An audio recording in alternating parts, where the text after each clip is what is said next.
তাহজিরুন নাস কিতাবটির নাম। রেসালা, এই যে পত্রিকা বের হয় না, এই রকম রেসালা একটি।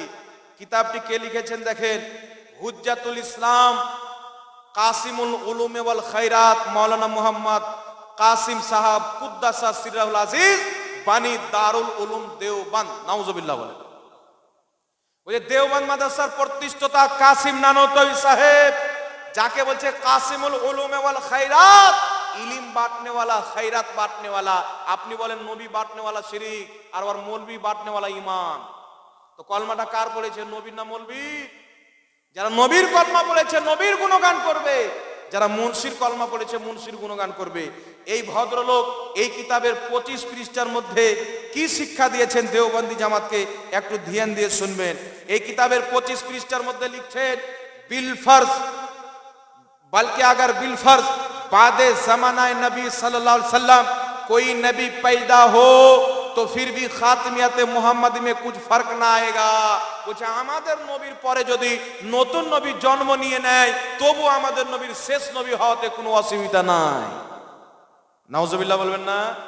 তো গোলাম আহমদ কাদিয়ানী বলছে যখন অসুবিধা নাই তো আমি গোলাম আহমদ কাদিয়ানী নবী।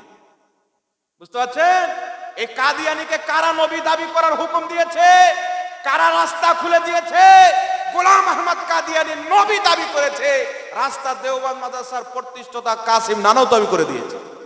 তাহলে কোন ব্যক্তি যদি বলে আমাদের নবীর পরে নতুন নবী যদি জন্ম নিয়ে নেয় আমাদের নবীর শেষ নবী হতে ব্যাঘাত ঘটবে না, আপনারা বলেন তো ঘটবে কি ঘটবে না?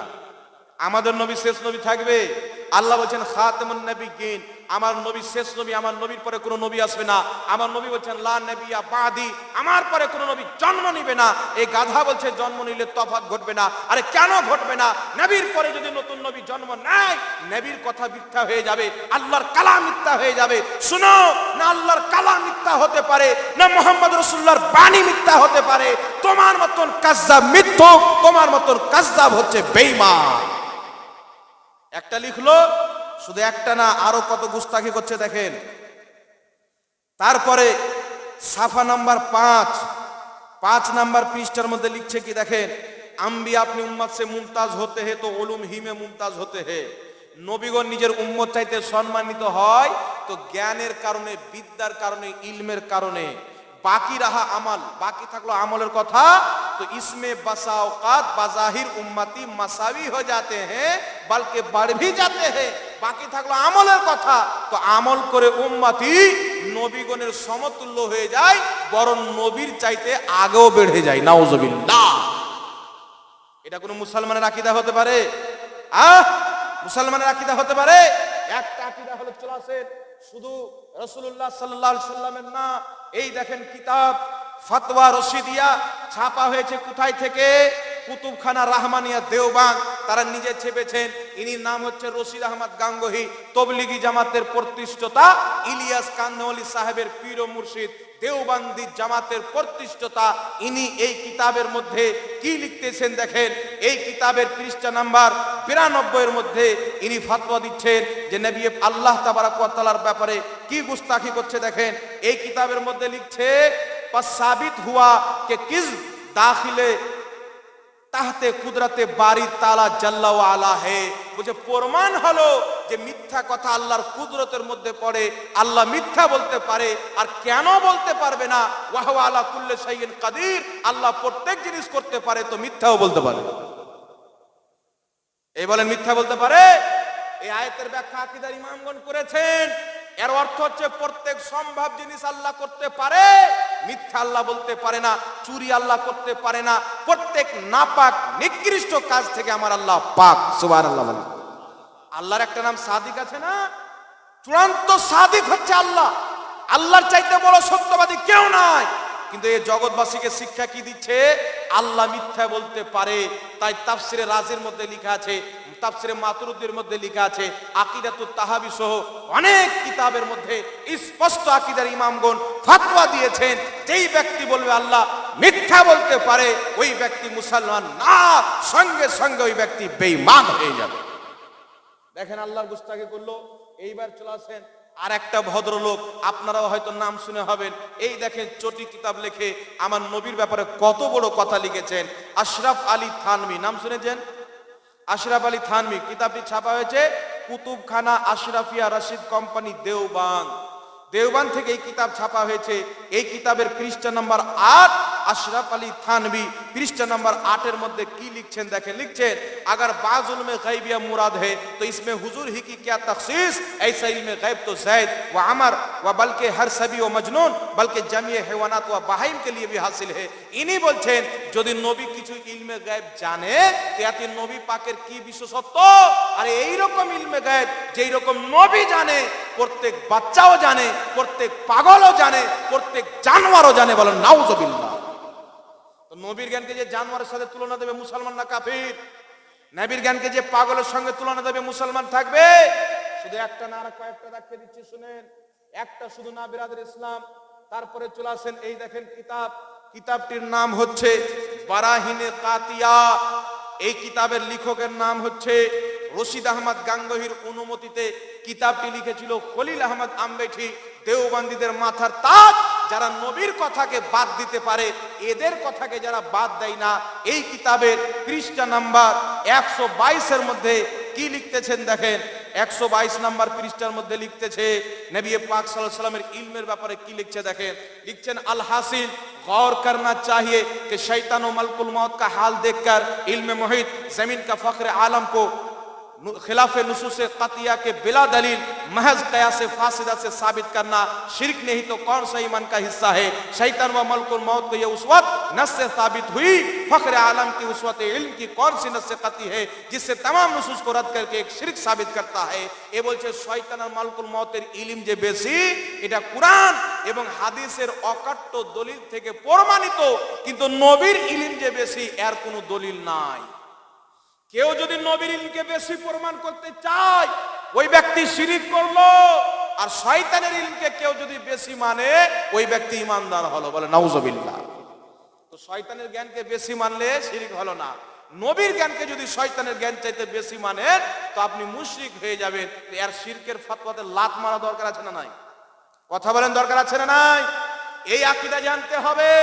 সালাম কিয়াম পরে, মিলাদুন নবী পরে, তুমি তো মুসলমানই না, তো মিলাদুন নবী কেন পালন করো? তোমার তো ঈমানই নাই। তুমি তো আল্লাহর গুস্তাখ, তুমি তো নবীর গুস্তাখ। আল্লাহর গুস্তাখ এবং নবীর গুস্তাখকে আল্লাহ সর্বপ্রথমে তৌফিক দান করেনি। নবীর গুস্তাখ ইবলিস সাজদা করবে, আল্লাহ তাকে তৌফিক দেয়নি। কিয়ামত পর্যন্ত নবীর গুস্তাখদেরকে আল্লাহ তৌফিক দান করবে না। আল্লাহ চায় না যে তারা আমার নবীর সম্মানে দাঁড়িয়ে সালাত ও সালাম পাঠ করো। এটা আল্লাহ চায় না। যদি আল্লাহ চাইতো তারা হেদায়েত পেত, কিন্তু আল্লাহ চায় না। যে আমার নবী যারা গুস্তাখি করছে, আল্লাহ বলছে আমি ওকে ছাড় দিয়েছি কিন্তু ছেড়ে দিইনি। জোরে বলেন সুবহানাল্লাহ। একটা হলো এই কিতাবের আরেকটা জিনিস শুনেন। আগে দুটো হাদিস শুনেলেন। হাদিস হচ্ছে রাসূল পাক সাল্লাল্লাহু আলাইহি সাল্লাম বলেছেন, হাদিসটি মিশকাত শরীফের মধ্যে আছেন। এখানে উলামায়ে কেরাম বসে আছেন, ইনারা সবাই জানেন। হাদিসটি হচ্ছে রাসূল পাক বলছেন, মান রাআনি ফিল মানাম ফাকাদ রা আল হক। রাসূল করিম সাল্লাল্লাহু আলাইহি সাল্লাম বলছেন, যেই ব্যক্তি স্বপ্নে আমাকে দেখলো সে আমাকে দেখলো। সুবহানাল্লাহ বলেন। যে ব্যক্তি স্বপ্নে আমাকে দেখলো সে আমাকে দেখলো। কিন্তু এই বেহুদা নবী পাক সাল্লাল্লাহু আলাইহি সাল্লামের ব্যাপারে কি লিখছে দেখেন। একবার দরুদ শরীফ পাঠ করেন তো, আল্লাহুম্মা সাল্লি আলা সাইয়্যিদিনা ওয়া শাফিয়ানা মাওলানা মুহাম্মাদিন বারিক ওয়া সাল্লিম সালাতাম ওয়া সালামান আলাইকা ইয়া রাসূলুল্লাহ সাল্লাল্লাহু তাআলা আলাইহি সাল্লাম। জি, এই কিতাবের 63 নম্বর পৃষ্ঠার মধ্যে দেওবন্দীদের আকা গুরু লিখছে। কি লিখছে জানেন? এক সালে ফকরে আলম আলাইহিস সালাম की जियारत से ख्वाब में मुशर्रफ हुए। একজন নেক ব্যক্তি দেওবন্দীদের নবী পাক সাল্লাল্লাহু আলাইহি ওয়াসাল্লাম के স্বপ্নতে দেখলো। তো आपको उर्दू में कलाम करते देखकर पूछा, আপনাকে উর্দুতে কথা বলতে দেখে জিজ্ঞাসা করলেন, आपको ये कलाम कहां से आ गई? আপনি এই ভাষাটা কোথায় থেকে শিখলেন? কোথায় থেকে উর্দু আপনাকে চলে আসলো? आप तो अरबी है, আপনি তো আরবি। तो फरमाया, তখন নবী পাক বললেন कि जब से उलमाए मदरसा देवबंद से हमारा मामला हुआ हमको ये जबान आ गई। নবী পাক বলছে উলমায়ে দেওবন্দের সঙ্গে যখন থেকে আমি আমার সম্পর্ক হয়েছে, তখন থেকে তাদের কাছে আমি উর্দু শিখে নিয়েছি। নাউজুবিল্লাহ বলবেন না? মানে দেওবন্দের সঙ্গে সম্পর্ক করার আগে নবী উর্দু জানতেন না। তো নিজের বাপ দাদার ধর্মকে বাঁচার জন্য নবী পাককে ছাত্র বানাচ্ছে। আর দেওবন্দের কাঠ মুন্সিদেরকে নবীর শিক্ষক বানাচ্ছে, জুতা খায় কি খায় না। আর আমার নবী বলছেন বইস্ত মুআল্লিমান, আমি ছাত্র হয়ে না জগৎবাসীর পৃথিবীর শিক্ষক করে আল্লাহ আমাকে পাঠিয়েছে, বলেন সুবহানাল্লাহ। তার কারণে এরা বলে নবী লিখতে জানতো না, পড়তে জানতো না। কিন্তু বুখারী শরীফ হাদিস নাম্বার 2699 খুলেন, আমার নবী নিজেই লিখেছেন, সুবহানাল্লাহ, নিজেই সিগনেচার করেছেন। যেই ব্যক্তি বলে নবী লিখতে জানতো না, সেই জাকির নায়েক হোক আর মিজানুর রহমান আজহারি হোক, আমি আপনাকে বলছি শুনেন, বুখারী শরীফ 2699 নম্বর হাদিস খুলেন, যেই হাদিসকে কোনো বাপের বেটা জয়ীফ বলতে পারবে না, বিশুদ্ধ সহিহ হাদিস থেকে প্রমাণিত, আমার আপনার নবী নিজেই লিখেছেন। তাহলে আমার নবী নিজেই লিখেছেন, সহিহ হাদিস বুখারীর হাদিসে আছে। আর এরা বলছে নবী লিখতে জানতেন না, তো মুনাফিক না? জি, তাই বিরাদ ইসলাম খবরদার, ঈমান যখন চুরি করতে আসবে না, বড় বড় লেভেল নিয়ে আসবে, ছোট মোটো হয়ে আসবে। জি, বড় বড় সেজে আসবে, বাঘা সেজে থাকবে। আর তার অন্ধ ভক্তরা তাকে এমন উঁচু করে দিবে যে নবীর রওজা মুবারক চুমলে শিরিক, আর দিলবার শাহির অ্যাম্বুলেন্সকে চুমলে নেকি। জি, দেখেন তফাৎ। আর মৌলবীকে যতটুকু ভালোবেসেছে, যদি মুহাম্মদ রাসূলুল্লাহকে ভালোবাসতো, আল্লাহ তাবারাক ওয়া তাআলা অবশ্যই তাকে জান্নাত দান করতে, বলেন সুবহানাল্লাহ। তাহলে এই কটা আকীদা, নবীর চাইতে শয়তানের জ্ঞান বেশি, এবং নবী পাককে দেওবন্দিরা উর্দু শিখিয়েছেন। নবী পাকের মতন জ্ঞান প্রত্যেক জীবজন্তু পশু পাখিকে আছে। আল্লাহ তাআলা মিথ্যা বলতে পারে ফতোয়া রশিদিয়া, আল্লাহর নবীর পরে নতুন নবী জন্ম নিতে পারে তাহজিরুন নাস। এই চারটি আকীদার কারণে আরব দেশের একটা না দুটা না, মক্কা মদিনার 33 জন উলামায়ে কেরাম বলেছেন এই চারজন ব্যক্তি হচ্ছে কাফির মুরতাদ। এদের আকীদাকে জানার পর যারা একে মাওলানা মনে করবে, নিজের সরদার বানিয়ে তাকে অনুসরণ করবে, তারাও হবে বেঈমান এবং মুরতাদ।